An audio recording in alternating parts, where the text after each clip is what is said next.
అర్జునుడు అంపశయ్య మీద ఉన్న భీష్ముడి దాహాన్ని తీర్చిన ప్రదేశం. ఇక్కడే యుద్ధంలో అర్జునుడు భీష్ముడిని కూల్చుతాడు, భీష్మకుండు.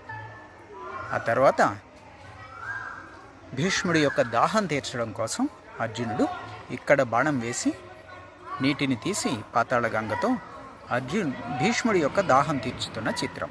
జయ వీర హనుమాన్. భీష్మకుండుని ఈ వైపు నుంచి చూద్దాం.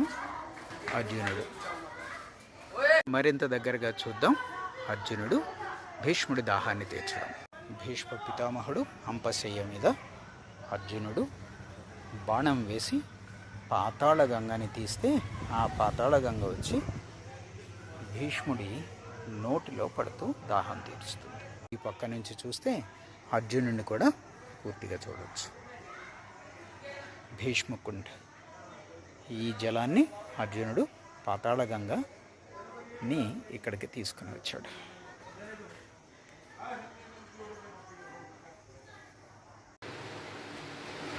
కాళికామాత విశ్వరూప సందర్శన. ఈ భీష్మకుండ్ చుట్టూ ఉన్న స్తంభాల మీద విష్ణు సహస్రనామం లిఖించబడి ఉంది. చుట్టూ స్తంభాలు ఉన్నాయి చూసారా?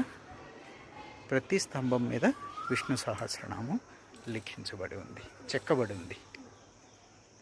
మొత్తం విష్ణు సహస్రనామాలన్నీ ఈ స్తంభాల మీద ఉన్నాయి. అలాగే అది భీష్ముడి యొక్క దేవాలయం.